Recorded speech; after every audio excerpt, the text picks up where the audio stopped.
good evening to my 10-7 family, G.O.D. gang family, God over devils. Y'all in tune to the Zoo podcast show. And right now we have a special guest. I told you all I was gonna have a special guest come on and talk about the documentary, A Murder in the Park. And I appreciate this young lady for coming out. She took the time out of her day to come and give me some details about the situation that they don't say on the documentary. So let us begin by thank you. I appreciate you for coming out. You're welcome. Can you state your name for the audience? I'm Katrice Green. Katrice Green. And your mother, this is I know this is a touchy subject, it's very sensitive. Your mother is the deceased person they're talking about on the documentary. Correct. Correct? What year did she pass? What year did this actually take place? This took place in 1982 in August at Washington Park. In August, 1982, August in Washington Park. Correct. And how old was you then? Me, myself, I was 5 months and my brother was 4 years old. Wow. Yep. Wow. So, who took care of you? How did that affect you? Who was the person that raised you? How did you know about the situation? How did you feel? You know, what was your mental state? Which I know that had to be real rough being 4 or 5 years old. Who came? You were 4 or 5 months? Months. Oh, you were just a toddler. I was a toddler. My brother was 4 years old. So, okay. Yeah, so it's the other way around. I was an infant and my brother was more of a toddler. So he would have more memory of our mom than what I would. So growing up, how it, with that incident happening, my grandmother, which is our mom's mother, took care of me and my brother and took us in. So we had to grow up without a mother and a father, I might say, which is not easy at all or whatever. So I guess I'm just here to talk about a few things with you with the documentary that was created from what happened with our mom. And that's just basically why I'm here, to give you a little bit more insight on the background of what happened or how it affects me personally or whatever, and just hoping that with you using your platform for me to just give you just a little bit, that whoever sees it, it helps, or it provides like some type of comfort or just some understanding that a lot of people think they go through stuff and it's just them, but no, it's other people that go through things in life or whatever. It's just all about how you handle the situation or the outcome itself. So that's what I learned myself. Is really, it depends on how you handle the situation. It really counts. Yeah, indeed. And you say, I overheard you talking to a family member about somewhat of exploitation of your family story. Say people was benefiting off of it, but the family didn't get compensated. How do you feel about, people making documentaries? They're getting income off really a sad situation, your family situation, and your family didn't even get compensated. I mean, how do that make you feel? Good question. It's not a good feeling or whatever, because when I found out about it was a documentary, because it's not like I was contacted or my brother was contacted. It was more so like my grandmother and my auntie and them just went and did the whole little interview thing, and they was aware of the documentary, but being my brother, which is my older sibling, found out later it's a documentary out, and we like, okay, well, how come what's going on? Like, y'all wasn't notified? No, not at all. So no, we never had nobody to come and sit with us. The only time that we had someone to come and sit with us to interview us or to inform us about anything was actually when the case first initially was brought about a few days before execution of Anthony Porter. Okay, so that situation took place back in 1999. I guess around February, like the beginning of 1999. That's when they brought the situation up. That's Yeah, because he was a few days from execution. So now they have to gather all this information, all these witnesses, whoever is on his team to get him out of the situation of not being executed. So his family actually kept contact with our family, which is kind of weird to me. So his family kept in contact with you all throughout the proceedings of him going to court? What was the purpose? What was they trying to were they trying to get him off? Were they trying to get y'all to say, listen, he didn't do this? That's exactly what was the situation? That's exactly what was taking place. The situation was, okay, let's keep in contact with y'all because we need y'all for our dad to get off of death row. This was going on. So you got different type of lawyers contacting you.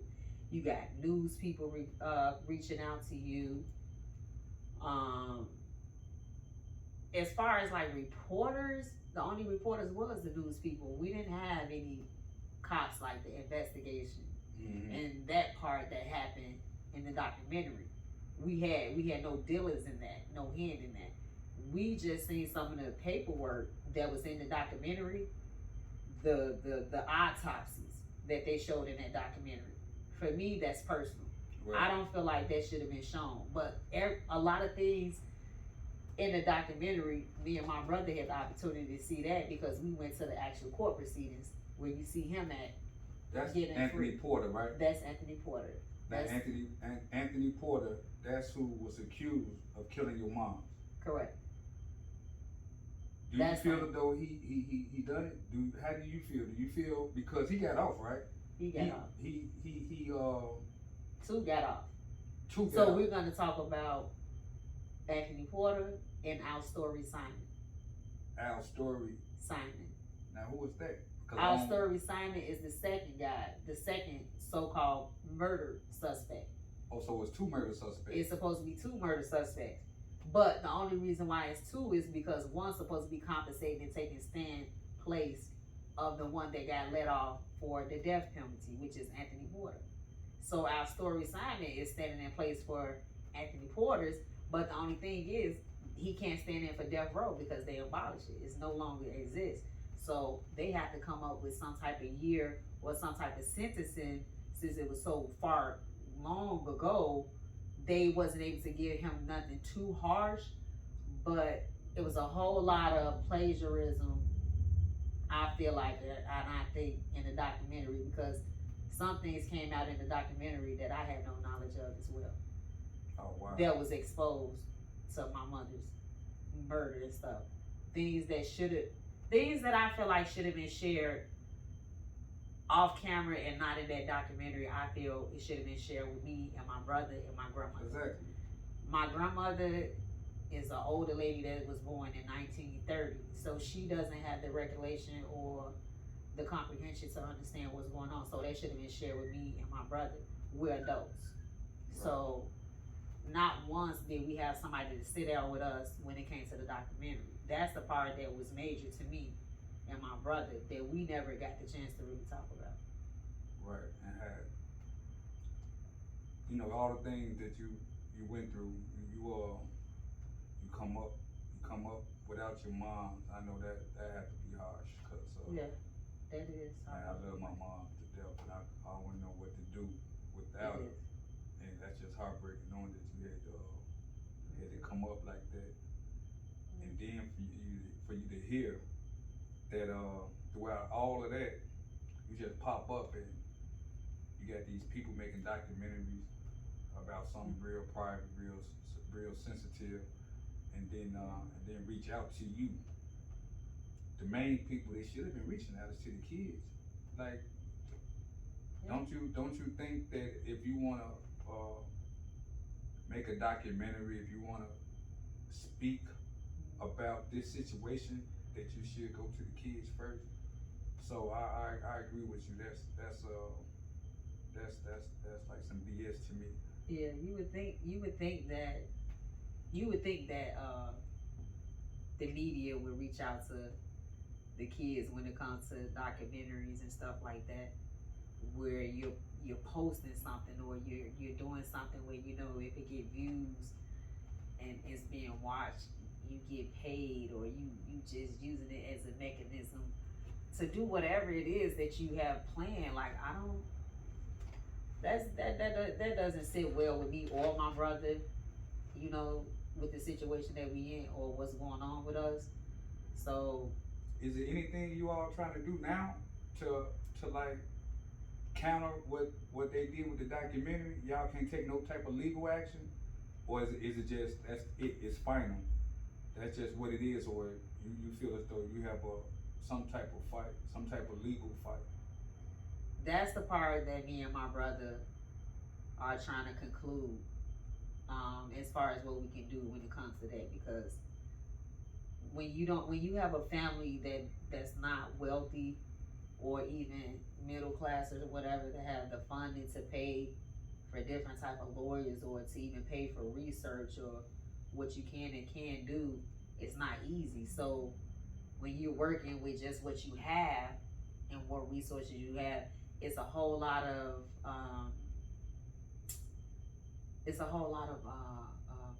research that me and him have to do. Research and calling and trying to find out what we can and can't do to try to open doors to do that. Because yes, we do feel like a lot of things that was, you know, conversated or displayed when it came to her death or to her case, they could have had put us more in tune with it or whatever. When it comes to, okay, well, if you did do something as far as documentary wise and you got paid, or even if you didn't get paid off of it, just the exposure to talk to people about the realness of it would have been better for us versus them just telling their side of what they think happened or versus what we think or what we feel. So it's kind of like we were X'd out, like whited out the picture. Right. So it's even so much, even if we don't even talk about financial side, it's just the point of something being documented and it's like we don't exist. Exactly. So never once was it mentioned that she had children or anything like that. Left out the main ingredients. Of course. I want to ask you something. Anthony Porter, he escaped the death penalty. He did. Do you feel like he should have got the death penalty? In my opinion, I don't know. At the time of everything in the proceedings when everything was happening, yeah, I feel like he should have. Now you say, but if you say at the time, yeah. Now at the time, because I got a good reason now. Okay. As when you get older in life and you start to realize how life works, when you gain wisdom, it's almost like a 9 for a 9 in revenge wise. And we talk about so much crime happening on the street. How can we stop it? Right. The only way you can stop crime is people not wanting revenge, right? Because God said vengeance is mine. So that's why I say, preach. Then I would have felt that way, if that makes sense to you guys. That's so strong. Yeah. It makes a lot of sense. Yeah. And I done spoke on my podcast shows before. Yeah. Whereas forgiveness. Yeah. I spoke on sometimes you have to forgive in order for you to be able to live. You do. Because it'll eat you up inside. Like having pain, anger, Yeah. not knowing how to challenge it, it'll eat you up. And that's what was going on with myself. I was fighting with my own self. See, I created a line, G-O-D, God over devils. I'm gonna have, I already have it stamped, trademark. I'm gonna have sweaters and clothes coming out. And the person that asked me, where you, how did you come up with that name? And I told him I actually came up with the name because, you know, I feel like I got God inside me and the devil inside me. Okay.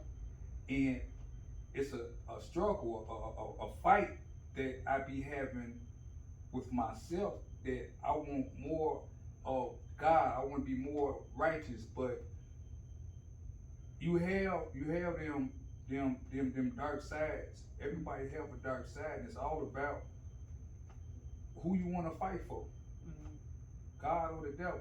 I choose God, so I came up with God over devils. It's really a fight within yourself. Okay. Your own worst enemy could be yourself. It can.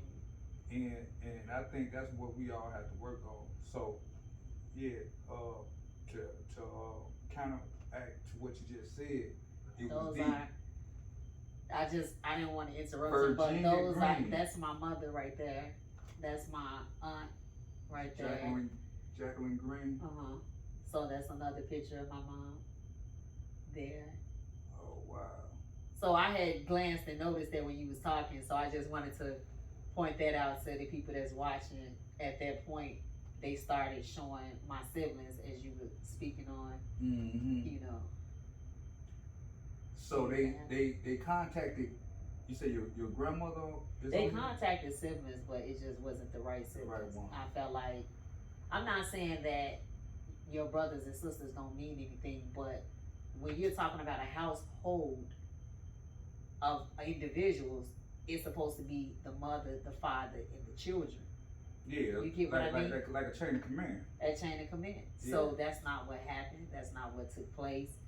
Everybody had their own, you know, perspective on what should or shouldn't have had happened or took place. But for me and my brother, our feelings and our emotions about it is totally different than everybody else's, because my aunt there felt like, oh, well, that was our sister, and you know, this and that. It doesn't matter if that was your sister. It doesn't matter if you knew her before us or anything.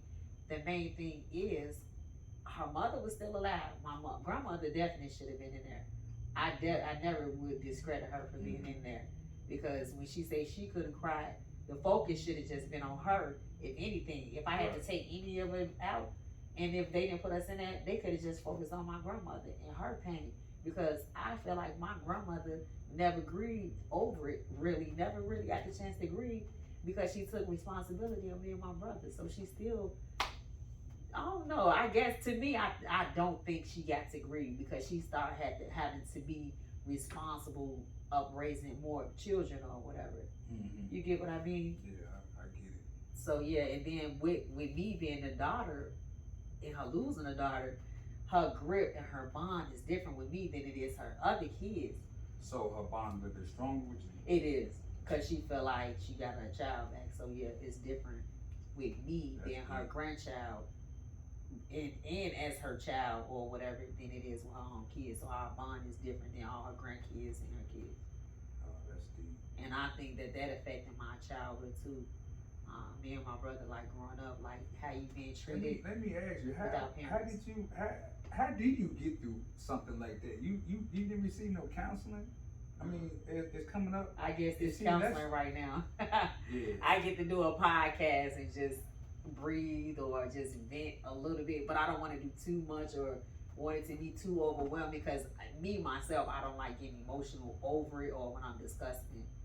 But sometimes you do get emotional when you're talking about stuff. I'm not saying that that's not okay, because it's okay to cry or whatever it is that you need to release when you're talking about something that's so touching. But for the most part, growing up without your mother and your father or whatever, no, it's not easy, because you see other kids that have mothers and fathers or whatever growing up, whether it's the same household or it's not. It's just the fact that they have at least one parent versus us having none. Now, I heard you mention that you grew up without your mother and father. We all know what took place with your mother, but what occurred your father had? Well, how you come up without him? Because me being 5 months, whatever situation happened with my mom and my dad, I guess it wasn't discussed like that. You get what I mean? And as far as my brother dad, he has a whole separate dad. That just wasn't decided not to be in his life growing up as a child. But now as an adult, my brother has a relationship, or he tries to have a relationship with his dad, because we have two separate fathers. Good. Yeah. That's good. Trying to mend things. Yeah. So it's bad, but it's not so bad, because he's giving him a chance or an opportunity to be there for him. But it's not the same as when you're younger versus when you're older. Right. You don't get the same result. Right. When you're older. So yeah, that can affect us. And then I'm trying to think of what else. I think what mainly affect me, like the main thing that I don't like that I can say about the outcome, is them not mentioning us, and I don't like the autopsy pictures. Like that right there. Right. That took the cake with me. Like if you want to see me get angry about something and touchy. That's what that, it be. Yeah. That right there. That don't do that. Like first off, they're naked. And I don't care if you showed their whole body or you didn't, but why would you want to show dead? Why are you doing that? Did you ask? But they said they got permission from my grandmother. But whatever. They probably didn't disclose to her what was gonna be done or what said or how they was gonna do. Need to be disclosed. That ain't something you need to be seen. But they show it. I don't know if it's popping up. I don't know if they show it in here. I think they do show the autopsy in here. It probably went past it. I'm not sure. But you will see the autopsy of Jerry and my mom, of where they're showing you the exit wounds, or where they got shot, or how everything happened. That just I right wouldn't there. Want to see that. I wouldn't want to see that. Yeah. Especially my mom's. Yeah, to see that. Yeah. Nah, that's the worst. That's too much. That's too much. That's the worst. And then I guess the point of me sitting down to have the interview is to, I don't know, just to reach out, because it can be other people going through the same thing. Like, I just see so many people on the news and they're talking about their kids. Yes. But mainly their kids, they losing them to the police system by them being shot at or being shot down. My situation is my mother was shot down by somebody that was a robber or that committed crimes, but somehow the system, the police still had their hand in it, no different than a person standing there, the police shot him. The reason why I say that is because how is it that you come up with 2 murder suspects, but this other murder suspect pops up for you to try to convict him, and after you release the man that you said they didn't do it, now all of a sudden, now we have another suspect. So that means that back then you didn't do your job at some point. They wasn't sure. Basically, that's what you're saying. They wasn't sure what person actually did the crime. No, they acted like they were sure back then. What I'm saying is they were negligent, because if you guys have a second suspect and you said that he was there then, well, what were you doing as an officer or a detective? What were you doing then where this information wasn't disclosed at that point? Right. Oh, this information was just disclosed? This was disclosed after the fact of Anthony Porter being released. Oh, wow. Okay. That's This is not something during the time of her murder. No, everything murder was Anthony Porter, Merlin Green, Jerry Hiller. Right. Nothing was about Inez and our story side. And now it's about Inez. Now they're coming up with another suspect after all this time. Exactly. Why do you think that's coming about? That's why I say I don't know. I don't know if it's something that has to do with capitalizing on black people with their stories and whatever they want to make out of it or whatever. I don't know. That's something that I would like to know. Like, why use my mom's lifestyle or her murder or her death to do whatever y'all trying to do? That's not fair. No, that's not fair at all. So that's something else I don't like. Don't use her murder to show me constantly of what happened. You get what I mean? Because if you do a documentary, you're constantly reminding me of how she was murdered. Mm-hmm. You're constantly reminding me that, this person didn't do it, this person did. Then this person say, no, he didn't do it because you freed him. So now it's like you're poking me you're playing back and forth and you're playing this game. Yeah, and they playing with your mental being. And I was just gonna I say, mean, mentally, that's draining. That's, you know, is. they bringing up that situation. Overload. That's something that you have to deal with. You know, For the rest of my life. It'll drain you. Yeah, it's gonna be for the rest of your life. Yeah. But should no one just be popping up when they wanna, you know, you wanna feel how you wanna feel when you wanna feel that way. You know, you wanna have your thoughts, you know, in your private time or whatever. Yeah. You know, you could be going through the day, someone, here it is, you just pop up, you see something, you don't even know where it came from. You're like, oh man, they got autopsies of my moms and stuff like that, that'll affect you mentally.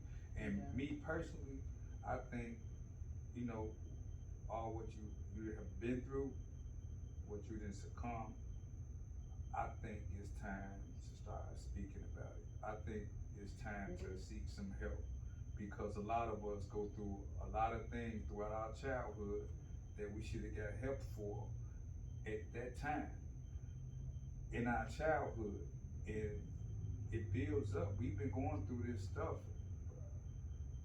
with no breaks. Yeah. We haven't released the things that we got bottled up inside of us. You know, we need someone to speak with. And I think a counselor do you some justice. I think it'll help you. And I overheard you saying that, you know, you want to do a podcast show. That's actually why I really started my podcast show, and somewhat kind of to help myself speak out about certain things. Maybe I could help other people in the same token. And if you feel the same way, you know, you know, you're good at what you do. You know, you speak properly, and you went through some things. You know, if you ever decide that you want to come and get some things out or start a podcast show, I wouldn't want you to start one and, you know, be my competition or nothing. You know, come on at the zoo or something. Come holler at us at the zoo or something, man. We'll hold down a slot or something for you. But don't go out trying to do nothing by yourself. It's hard.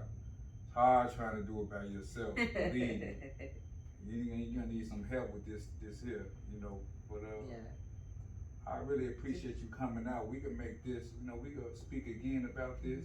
You know, we could make this just part one. Okay. And we'll bring Katrice back, you know, for, you know, part two another time, and get a little bit more deeper, you know, if she don't mind. But I do got something that I do want to tell you. Okay. So I talked to my brother about me doing the podcast interview, and I was telling him that I didn't, you know, we was just gonna do a brief interview, because I actually told him that I wanted him to be there with me. And one of the reasons why I wanted him to be here with me is because we both was X'd out. So I kind of sort of don't feel right doing the interview without my brother. So I want him to, and that's what I was saying. If you're gonna do a part two, then you can hear from me and my brother's perspective, because we're the missing piece of the puzzle. So what happened? So when you say that you don't mind doing the part two, then I definitely would want him to be involved in the part two as well, so they can see and they can hear his side, because by him being 4, he had more childhood memories and stories about her before and after. Yes. If that makes sense. Yes. So he can share. And he can share more light. Yeah. That'd be an honor to me if you all would come and sit down and discuss if he could come. That'd be an honor to me. So we will be looking forward to that. We're gonna wrap